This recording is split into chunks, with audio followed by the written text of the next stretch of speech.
Begitu terdetak dalam hati, maka langsung harus dikerjakan. Begitu terdetak dalam hati itu ingin melaksanakannya, maka langsung kerjakan. Jangan lagi besoklah, lusolah. Jangan ditunda-tunda. Berarti perbuatan yang tak boleh ditunda-tunda. Apa saja dia? Yang pertama itu adalah bertaubat. Jadi bertaubat itu adalah suatu pekerjaan yang tak boleh kita tunda-tunda. Jangan berarti besok aja langsung hari ini. Lusolah atau minggu muka lah. Iya kalau sampai umur. Kalau tak sampai, jadi yang pertama itu bertaubat. Apa arti taubat itu? Taubat berasal dari kata taba, dia tubuh, artinya kembali. Kembali ke jalan yang benar. Itu dia maksudnya. Apa saja yang perlu kita taubati? Yang pertama mungkin dalam hal ketaatan. Mungkin selama ini kita misalnya dalam hal sholat mungkin ada yang tertinggal, ya kan?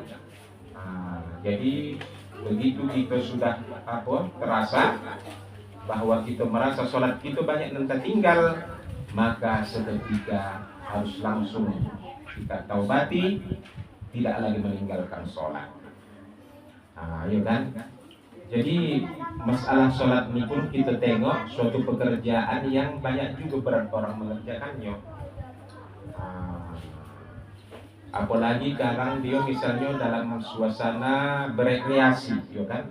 Pada hari sekarang ini tempat rekreasi sudah menyediakan, tinggal lagi karena asiknya mungkin lagi kejar-kejaran ke sana sini, akhirnya lupa waktu sholat. Pesta begitu juga, ya kan? Sempat lah yo, nambah saya beberapa kali sudah bodak, ya kan? Jangan kalau sembahyang tak paksa make up lagi. 80.000 ya, itu lah. Elok aku make up. Jadi itu dia kan. Macam-macam kita tengok model orang dalam sholat nih. Ada yang sholatnya SMS saja. Ya kan Bu? Sholat apa SMS saja? Tahu Ibu apa SMS Bu? Tidak. SMS sholat maghrib saja. Dalam maghrib dia itu kan?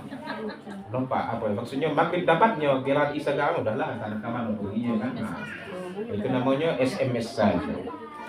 Ada pula subuh dapat, zuhur dapat, asar dapat, maghrib lepas.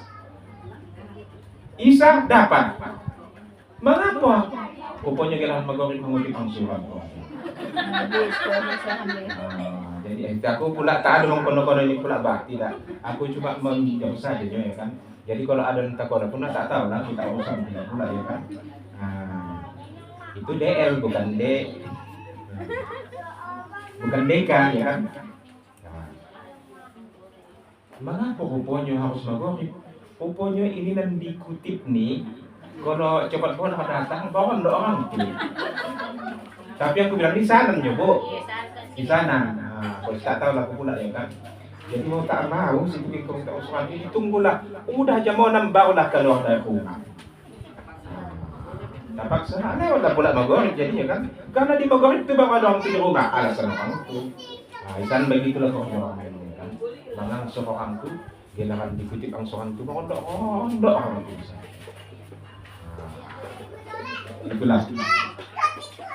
Itulah menyebabkan dia tinggallah maghrib. Tapi yang paling parah lagi, sholatnya ada mingguan, ini laki-laki. Mingguan, Jumat saja. Jalan habis Jumat habis, sembahyang pun lepas. Tapi yang paling parah lagi, sholatnya 2 kali setahun. Idul Fitri sama Idul Adha. Inilah. Artinya kok yang seperti inilah, kalau ada orang yang seperti ini, inilah yang perlu untuk ditaubatinya kan. Jangan lagi sholat tuh bolong-bolong. Itu tadi saya bilang kan, paling parah 2 kali setahun. Mengapa? Yang 5 waktu macamlah alasan dia. Tengok kan waktu subuh, maka semang subuh kau nak ketiduran aku. Sampai waktu zuhur. Apalagi zuhur, amat tua bakor jangan di pekerjaan. Dah. Sampai waktu asar. Cuma lagi ayolah asar nih. Wih, aku di asar cuma di perjalanan aku apa. Jadi kan subuh ketiduran, zuhur di pekerjaan, asar di perjalanan, maghrib kecapean, isya ketiduran. Pas ya kan, itu membuat dia sholatnya yang bisa hanya 2 kali dilaksanakan jadinya sholat Idul Fitri sampai Jumat. Itu yang tak ada hukum masalah dia. Jadi ibu-ibu yang saya muliakan, inilah yang perlu untuk kita taubati. Sholat jangan lagi sampai, apalagi kaum ibu ya kan, aduh ini masa-masanya memang tak boleh sholat. Memang waktu untuk sholatnya dibebaskan Allah Subhanahu Wa Taala, tak apalah diganti. Tetapi kalau puasanya harus diganti lah pula. Itu dia. Namun walau begitu, ada juga saat-saat lagi mengasuh anak, ya kan? Mengasuh anak ini memang di sini kadang mau juga ketinggalan sholat. Apalagi anak itu masih usia yang betul-betul masih diasuh lah. Jadi ibu sekalian, artinya apa? Sebagai bentuk taubat kita kepada Allah, salat yang sudah tertinggal tadi itu hendaknya wajib kita. Salat yang kita tinggalkan tadi itu wajib kita podo, harus dipodo ya. Baik yang disengaja ataupun tak disengaja, hendaknya kita podo lah salat yang tertinggal tadi. Ibu harus seperti itulah memang. Baik disengaja atau tak disengaja, harus kita podo salat yang tertinggal tadi.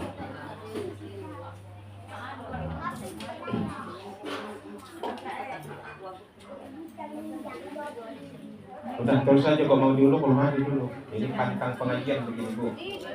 Saat pengajian tak boleh ada yang diuluk. Sepada sebelumnya. Pantang ini, paling pantang ini pengajian. Ibarat apa ya kan, penyakit. Pantang penyakit begini aja, jangan kumat lagi penyakit itu. Jangan dibuat pantang. Kalau memang ada ulur aja dulu.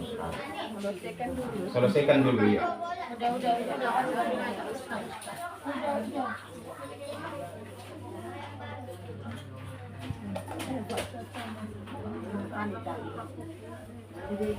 BCL ya iklan dunia Pak. Iya.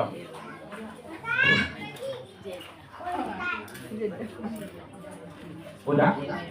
Atau kalau memang ada uluran dulu bu? Namanya ini bukan bapak jam saya juga kan mengelukkan. Jadi kami pak tak ada, satu kami tak ada kalau makanan ini. Pantang bu, ini paling pantang, ini pantang. Salah satu pantangnya ini dia.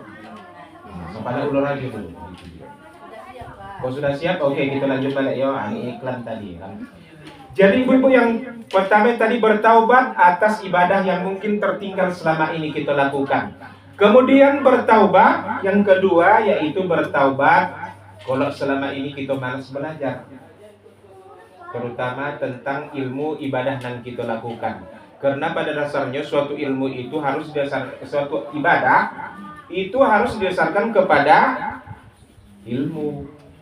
Kalau ilmu yang ibadah yang kita laksanakan tidak didasarkan kepada ilmu, maka ibadah tadi akan tertolak, tak diterima.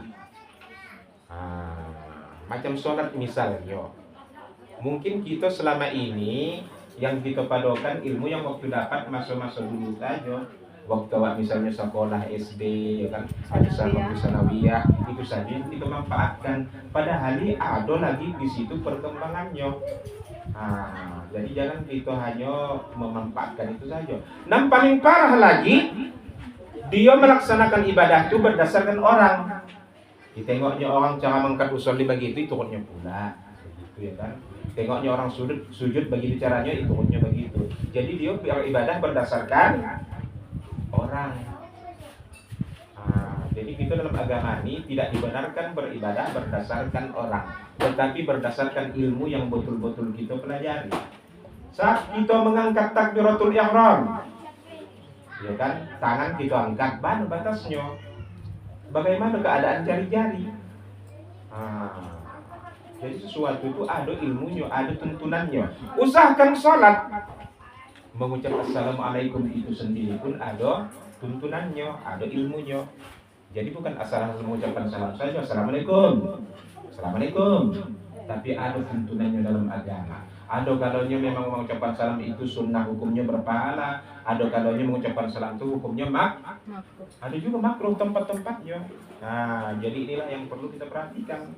Nah, makanya Rasul mengatakan thalabul ilmi fardhatun ala kulli muslim. Menuntut ilmu itu fardu ain atas setiap pribadi muslim. Kalau fardu ain berarti cuman itu, Bu. Fardu ain. Kewajiban untuk setiap orang. Kewajiban untuk setiap orang. Setiap orang wajib mengerjakannya. Itu dikatakan fardu ain. Apa contohnya? Sholat 5 waktu, ya kan? Ibu ini mengerjakan sholat 5 waktu. Tak bisa melepaskan ibu yang ini. Kok ibu ini tak sembahyang, baru juga tetap. Mengapa? Karena kewajiban pribadi. Setiap pribadi wajib melaksanakannya tadi, ya kan? Tetapi kalau fardu kifayah, ya bisalah fardu kifayah. Nah, setiap orang